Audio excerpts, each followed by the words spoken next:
Royal Caribbean offers a lot of options for accommodation and also keeps changing the ship to make it even more interesting for people who use different companies' ships for spending their vacations in 2020. The ship was completely refurbished and refitted to add new cabins and new entertainments. Today we're talking about the lore of the seas, its advantages for travelers, and also about specs, routes, accommodations, and other things. Main features that will amaze you. Allure of the Seas is an 18-deck passenger ship with 16 decks accessible for travelers and 2 technical stores. The ship has 2,704 rooms and can accommodate over 5,400 guests to double occupancy. The maximum passenger capacity is 6,780 people. Also over 200 crew work there to ensure that every guest feels comfortable. During the cruise, the ship is a city on the water and it can survive autonomously for quite a long time. The length of the ship is 362 meters or 1,187 feet. This isn't the largest vessel in the world as of now, but just for comparison, the Titanic was 100 meters shorter. The cruise ship is equipped with 3 enormous wartzilla engines, each producing nearly 19,000 horsepower.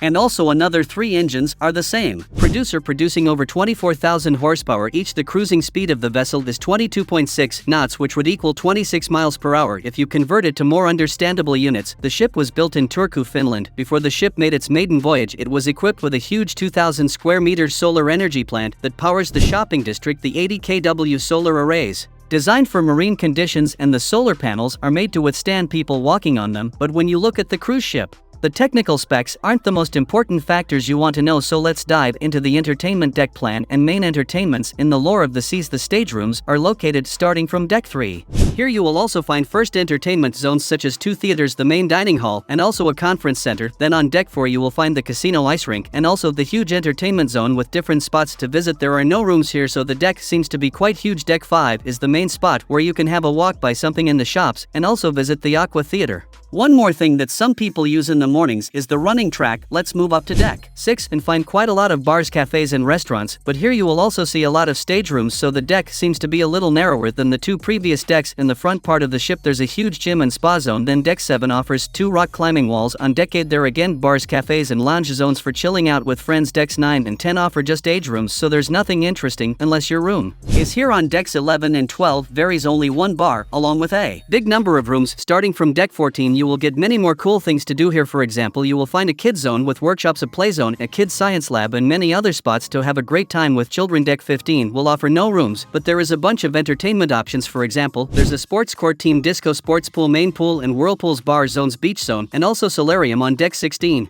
there are 2 Florida attractions and also some open bars and terraces. Deck 17 and 18 will offer luxurious suites, the most expensive rooms on board, and also some entertainment for passengers. In these suites we should add that there is a zip line. There are 19 places where you can eat good lunch or have a snack, and there are also 13 bars and lounges where you can have a drink. The Allure of the Seas has won major awards for being the best cruise ship and the best passenger ship for entertainment a couple of times in 2016 and 2017.